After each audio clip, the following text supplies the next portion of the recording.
हालानी में सॼे मुल्क जियां जश्न ईद मिलादुन्नबी सल्लल्लाहु अलैहि वसल्लम जे PS 33 तहरीक लबैक पाकिस्तान व जमायत अहले सुन्नत पारां रैली कढी वई। रैली जी अॻवानी अमीर PS 33 अफज़ल अली सैफ़ी, हाफ़िज़ आरिफ कारही, नाज़िम आला हाफ़िज़ साजिद रज़ा हालेपोटो, हाफ़िज़ अब्दुल हफ़ीज़ कल्होड़ो करे रहा हुआ, जंहिंमें सवे आशिकाने रसूल जी शिरकत कई।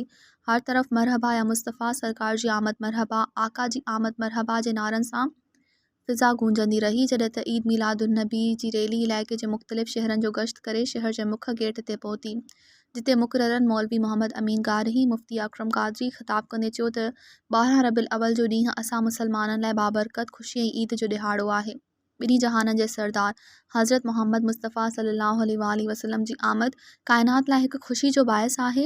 ख़ुदावंद करीम असां उम्मत जे लाइ आख़िरी नबी मोकिले हिकु वॾो अहसान कयो आहे। नबी करीम सल्लल्लाहु अलैहि वसल्लम कंहिं क़ौम जे लाइ न, कंहिं ॻोठ जे लाइ, समूरे जहाननि जे लाइ रहमत बणिजी आया। आख़िर में मरकज़ी नूरानी मस्जिद में मीलाद शरीफ़ जे नगर जो बंदोबस्त कयो वियो। ये रैली जो मक़सदु आहे त माण्हुनि जे अंदरि दिलि में आका अलैहिस्सलातु वस्सलाम जी मुहबत जो शऊर जाॻाइणु, आका अलैहिस्सलातु वस्सलाम जे नामूस रिसाल हिफ़ाज़त, अक़ीदा ख़त्म नबूवत ऐं सहाबा सां मुहबत ऐं अहले बैत सां बि मुहबत। ऐं जो ही मक़सदु इहो आहे असांजो गॾु थियण जो त मुस्लमाननि में हिकिड़ो शऊर समूरनि जे लाइ रहमत बणिजी आया। अल्लाह फरमाए वमा अरसलनाका इल्ला रहमतल लिल आलमीन, दुनिया ते आका अलैहिस्सलातु वस्सलाम ते समूरी जहान जे लाइ रहमत बणिजी करे आयो आहे।